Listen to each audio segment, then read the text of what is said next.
My oldest son, Chase, is a grown man now, but when he was young, he never saw a line that he wouldn't cross. If you told him that the boundary was here, he'd be like charmingly, smilingly, just dancing on the other side, just a little bit naughty. If you said to Chase, hey, don't be running down the slide, you'd look over there a minute later and he'd have a skateboard going down it. And he'd say, well, you didn't say not to skateboard down the slide. When Chase was in high school, my husband Ryan and I were gifted a beautiful gift from the church we were serving, a 3-day trip to Cancun, just a time to go and rest and relax. And we were so excited about our weekend away. I had arranged for my mom to watch my kids, and we got on 2 different flights in order to get to Cancun. The first was from Des Moines, where we lived at the time, to Houston. When I landed in Houston to be able to go, I all of a sudden switched my phone off of airplane mode, and my phone was blowing up with voicemails. I had missed like 10 different voicemails, and so I panicked a little bit because they were from my son's school.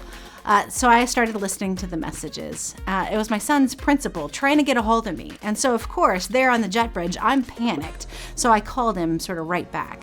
When the principal answered, he told me that he had Chase in his office, and I said, oh, okay.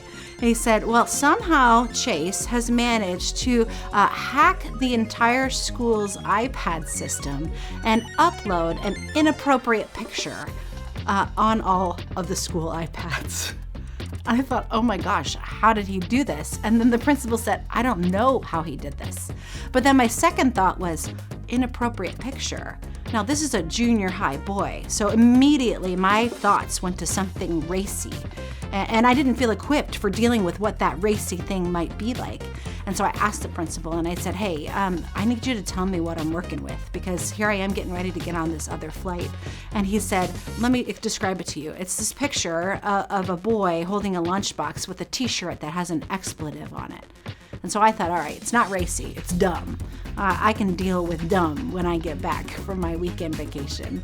So the principal said to me, he said, I gotta tell you, we're a little bit impressed. We do not know how Chase hacked into the school iPad systems. My friend, Pastor Dave Adamson, he once pointed out, for the first time in all history of the world, in our kids' pockets, on their cell phones, they now have a Bible and a pulpit. It's fascinating, right? They have a Bible and a pulpit in their hands at all times. It's changed the way that we parent because technology has shifted all around us. But then my friend Dave went on to say, he's like, also at all times they have gambling and pornography in their hands. Ugh. You see, technology is beautiful. It can bring people together from great distances, but it can also pull people apart who are sitting next to each other on the couch. It's given us this broad, expansive worldview, but it's also given us crippling decision fatigue. Jonathan Haidt, in his book, The Anxious Generation, studied the correlation between anxiety and depression with technology use among young people. His studies show that we have overprotected kids in the real world, but we have underprotected kids in the digital world. And all of this underprotection has actually left our children distracted and anxious, with new diagnoses that didn't really exist in the quantity that we see them, even just 20 years ago. These studies also show that there's actually one thing that can move a child or a student's technology experience from a negative thing to a positive thing. Guess what it is? It is positive parent and caregiver interaction. It's a conversation. That's all you have to do as a parent or caregiver, is to engage your kids in the digital world. It's sitting there and saying, hey, tell me about that reel you just watched. What have you kind of been scrolling through? What kind of propagates it on your Instagram?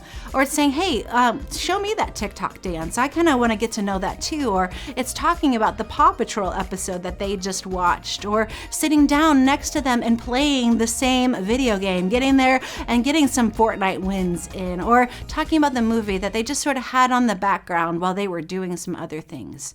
You see, our engagement actually offsets the negative experiences that they can have on technology. asking questions about like, hey, what did you think about that? That was funny. Or, hey, will you tell me more about this game? What have you learned sort of about it? Or, hey, how did you spend time on your phone today? Let's look at mine. Let's see what my time looks like on my phone. Oh, looks like mom spent 30 minutes on Facebook today. That is not okay with me. Life is too big and beautiful for that. So I'm going to set a timer up on my phone. You see, Proverbs in the Bible kind of warns us of this. Proverbs says, train up a child in the way that they should go, and when they are old, they will not turn from it. Parents, caregivers, by our engagement with our kids when it comes to technology, we get to model and hope for them about how their digital world lives. This is how we protect our kids in the digital world with the same interest that you have when you pick them up from school and ask them about what their friends are doing and if they had a good day. So how are you engaging your kids when it comes to their digital world, to all the digital life and all the distractions that go with it? Are you guiding them and protecting them from the parts that aren't so good? There's a couple of things that I want to suggest very practically for you to sort of lean in as you think about this. Number one, look at your own technology use. I mean, I know most of us spend our whole work days on a screen. I'm coming to you here on one right now. How has technology and how has your phone actually kept you from engaging the people around you? Maybe you can do a digital audit of yourselves and your interactions, or look at your digital footprint and say, hey, does this actually align with what I value most in the world? Number two, you can take a screen sabbatical, a screen break. And here's a good rule of thumb. You can take an hour a day where you're just going to walk away from all your screens, a day a week where you're just going to put that thing away, or a week in a year. Just take time to disconnect yourself and reconnect with yourself. Put down the phones, the iPads, the computers.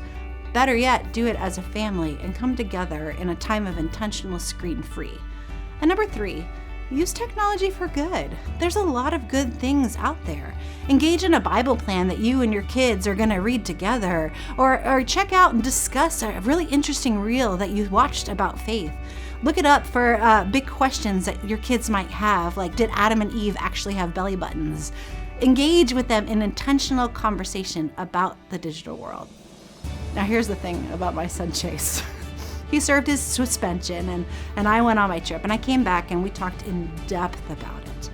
And he said, yeah, Mom, I know it was dumb, this 7th grade boy. He said, but you should have seen how I figured out the whole system. And his face lit up as he told me sort of how he sort of did it and hacked into the school. My son Chase is now grown and he works as a computer network engineer, which is not surprising. Now his world is preventing hacks and fixing bugs and making sure that everyone who works with him is secure. Friends, you've got this because God has got you.